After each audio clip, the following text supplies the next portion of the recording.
طبعا مش محتاج اقول لكم ان انا اهلاوي، الدنيا واضحه ورايا، لكن الحق احق ان يقال.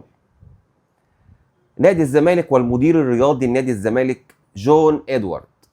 ايه يا عم ماله جون ادوارد؟ لا، جون ادوارد لازم نشاور عليه ونتكلم كبدايات شيء يخلي الزمالك يتفائل.